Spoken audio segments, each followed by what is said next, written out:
con la debilidad, con el caos, con el fraude, con la falta de competitividad que ha caracterizado siempre los procesos electorales en la República Dominicana. Entonces, en este momento yo concentraría, digamos, que en dos cosas. Primero, la importancia de que se apruebe la ley. Segundo, que sea una buena ley. Correcto. Porque no ganamos nada con que esa ley sea una ley que no descafeinada, como dijo alguien por ahí, o insípida. Qué buena metáfora. Exacto. Entonces no ganamos nada con eso, y ese ha sido siempre el peligro, ¿no? Porque ese ha sido siempre lo que el partido de gobierno ha estado intentando. Cada vez que se avanza un poco, sí, ellos tratan de que la ley no contenga los elementos que puedan servir de control y que puedan servir para convertir a nuestros partidos en partidos democráticos, a los partidos del sistema. Entonces, eso es fundamental. Y por último, yo señalaría que las primarias deben estar en la ley. Que las primarias, eso es importante, que las primarias estén en la ley. Insisto en esto porque a veces la gente no entiende bien de qué se trata eso de las primarias. O sea, y yo siempre pregunto, ¿y en qué se diferencian unas primarias de una convención o de una asamblea? ¿En qué se diferencia? En que las primarias las organiza, las supervisa, las financia el órgano electoral. Esa es la diferencia fundamental. Eso es lo que diferencia a unas primarias de unas asambleas. Por eso decir, por ejemplo, que las primarias sean organizadas por la Junta Central Electoral es redundante. O sea, si son primarias, son organizadas por la Junta Central Electoral, financiada, supervisada. Entonces, eso sería lo importante que se incorpore en el proyecto, que estén así y que sean unas primarias que desde mi punto de vista no era tan importante ese tema, no era fundamental, pero se convirtió en importante. Porque, bueno, alrededor, casi se convirtió en el único tema alrededor de eso, y entonces se ha perdido de vista los demás aspectos que son fundamentales. Sí, señora. Y que en este momento no sabemos, nos alegramos que se pueda llegar a algún acuerdo y que la ley se apruebe, porque como dije, es importante que la ley la tengamos, pero ese proyecto que presentó el Senado de la República, que lo aprobó y que está en discusión en la Cámara de Diputados, es un proyecto que tiene muchas incongruencias, que tiene muchas contradicciones, que es un proyecto mal redactado, que no resuelve ni califica para ser considerado, como lo que decíamos antes, una buena ley. Finjus le hizo esas observaciones. Bueno, Finjus hizo algunas observaciones. Pero en esa dirección. Hoy sale en la prensa un comunicado con las opiniones de los partidos de la oposición, de los partidos que están en la Ahí está Opción Democrática, desde luego. Y que hemos estado discutiendo todo esto, que hicimos una serie de propuestas, hicimos propuestas que nadie ha hecho y que debieran ser retomadas y que debieran ser el centro de la discusión si queremos de verdad construir ese régimen electoral realmente democrático.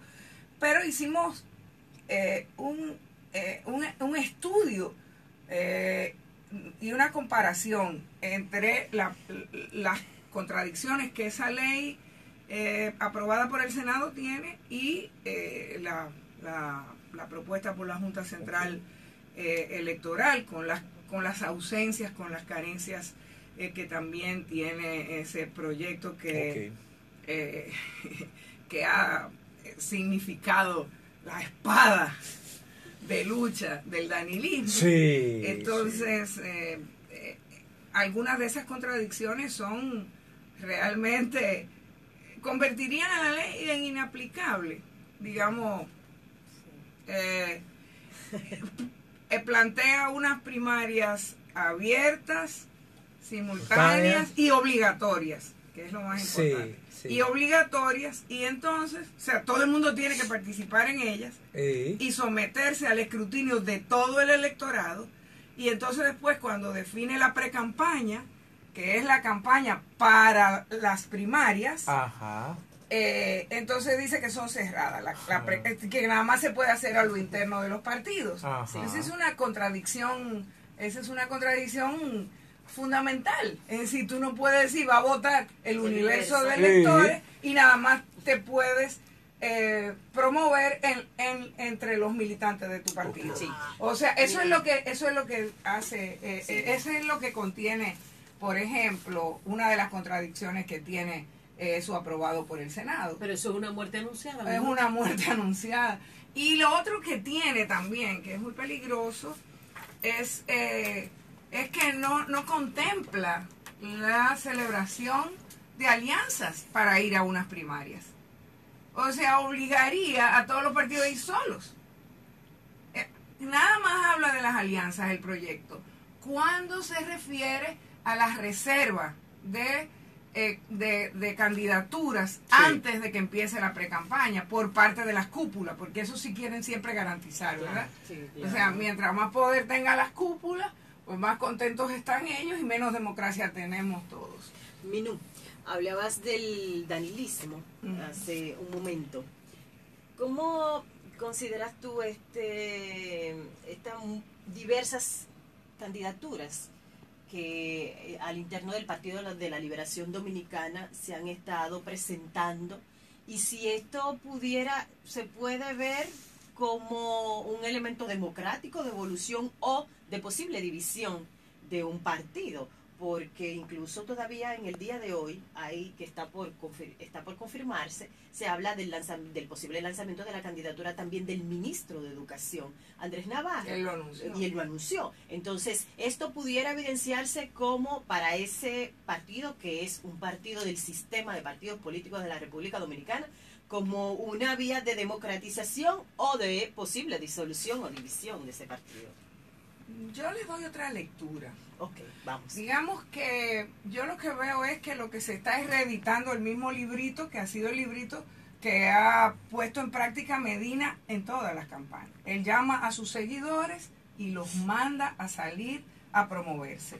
Para, en algunos casos, para parar a otros posibles candidatos que no sean de su tendencia, a lo interno del partido, de su facción, o para que después, cuando él decida hacer lo que sabemos siempre que quiere hacer, entonces que aparezca como con un gran apoyo. Se retiraron 4 candidatos y apoyaron mi candidatura. O sea, eso es lo que hicieron antes, lo que hicieron para el 2016, acuérdense.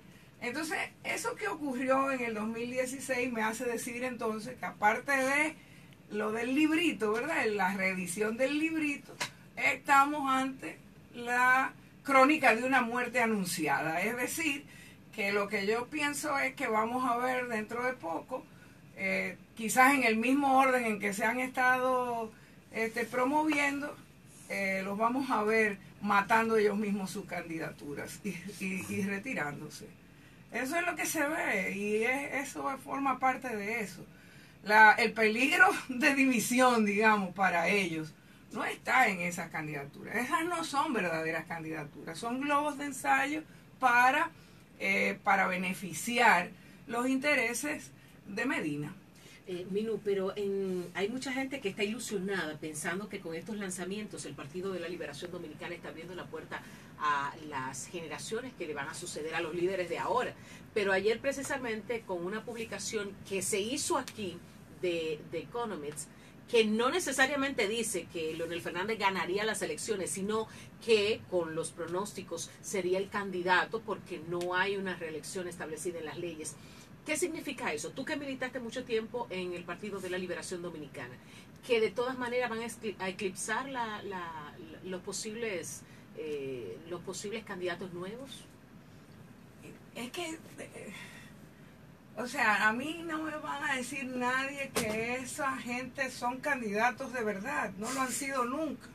O sea, perdón, hay algunos nuevos que se están lanzando por primera vez. Tal vez esos sean los alfiles en el caso de que Medina no lograra nuevamente cambiar la Constitución o tratar de imponerlo a través de otro acto antidemocrático e inconstitucional, como apelar, como lo han intentado también al Tribunal Constitucional, para declarar inconstitucional la Constitución y lo que ellos mismos promovieron, que fueron ellos que lo promovieron. Sí. Entonces fue Reinaldo Pared el que propuso ese artículo transitorio en la Constitución del 2015, para justificar el cambio en ese momento que no se podía. De modo que yo no veo ahí ninguna renovación ni nada por el estilo, porque no son candidaturas de verdad, no responden. Digo, vamos a ver con qué sale y con qué renuncia sale el ministro de Educación, ¿verdad? A ver si va a ser lo mismo. Pero evidentemente ellos están armando algo y ellos todos responden a Medina. Al presidente Danilo Medina. Minuta Mare. Y con respecto a lo de The Economist, yo venía escuchando en la prensa, en la radio, camino para acá, sí, algunas opiniones con respecto a que se trataba de una noticia falsa. No sé si es... No es una noticia falsa, es una noticia que se colocó de la manera en que quisieron venderla aquí. Claro, o sea, no es eso. The Economist no hizo una encuesta para decir Leonel Fernández ganaría las... No, eso no es. Sino que hizo proyecciones, sobre todo en base a la economía. Y aquí la vendieron de otra manera. Aquí la vendieron como si fue una encuesta que se hizo política y que The Economist la firmó. Yo venía escuchando en la radio, por eso digo que habría que tener un poco de cuidado con respecto a eso, porque además ayer mismo veía también un informe del doctor Google diciendo que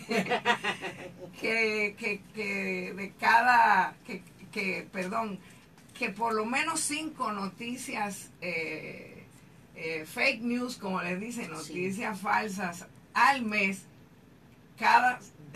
de las que reciben los ciudadanos, al menos 5 se las creen como verdaderas. Sí. Entonces eso es bien grave como para uno pensar, y la verdad que yo la leí, pero lo que sí es entendí como verdadera, porque The Economist dice, o sea, digo que era un informe verdadero el que había salido en The Economist, pero no lo sé. Entonces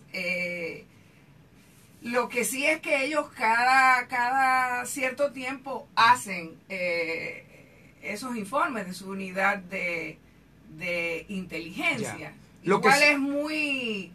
Pero mira, dejando aquí The Economist, porque estamos, lo que sí es una certeza, y yo sé que hay mucha gente que está preocupada con eso, y le está dando seguimiento, Minuta Bares Mirabal, es que hoy, 1 de junio, inicio de la temporada ciclónica, ¿verdad?, en el Caribe y en República Dominicana, que empezó a moverse antes de que empezara. Efectivamente.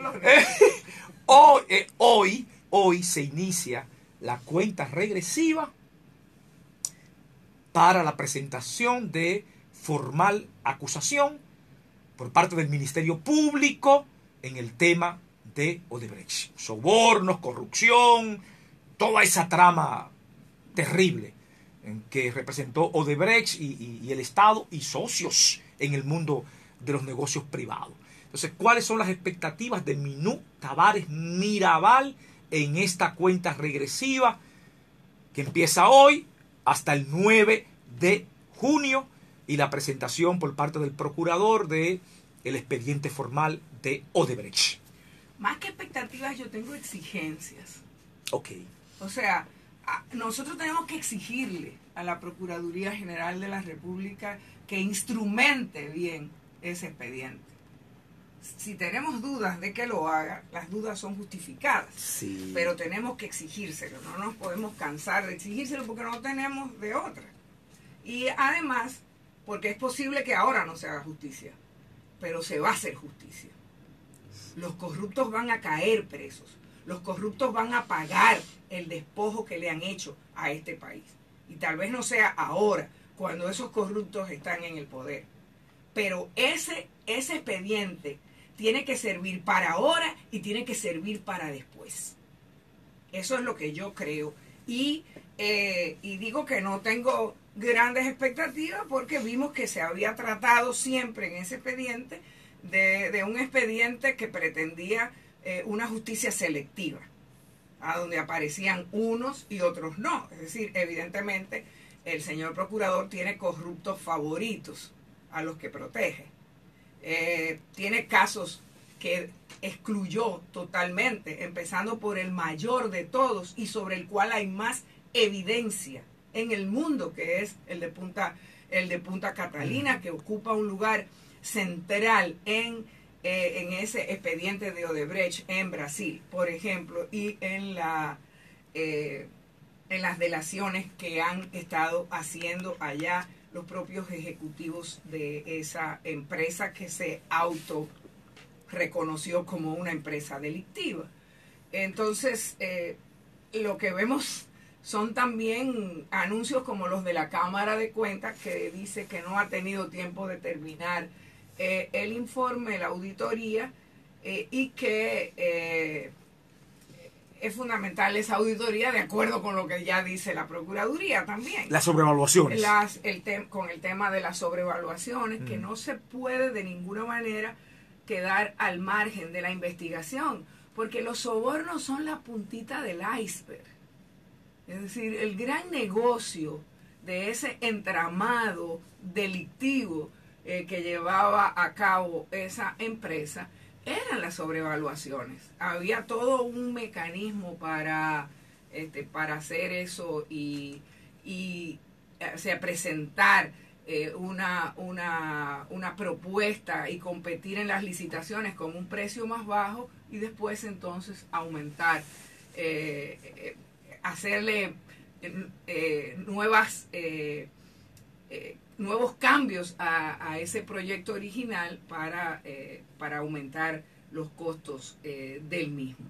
Entonces, eso es, pero tenemos que estar ahí, tenemos que, el pueblo dominicano tiene que estar en estos días con sus ojos y con los ojos de todos, en nuestras familias, en todas partes, vigilando, exigiendo que la Procuraduría cumpla con su responsabilidad de presentar un buen expediente y después que ese expediente sea conocido con justicia por la justicia dominicana. Así es. Vamos a pedirle permiso, Minuto Vargas Mirabal, para hacer una pausa y regresar en breve con la conversación con usted.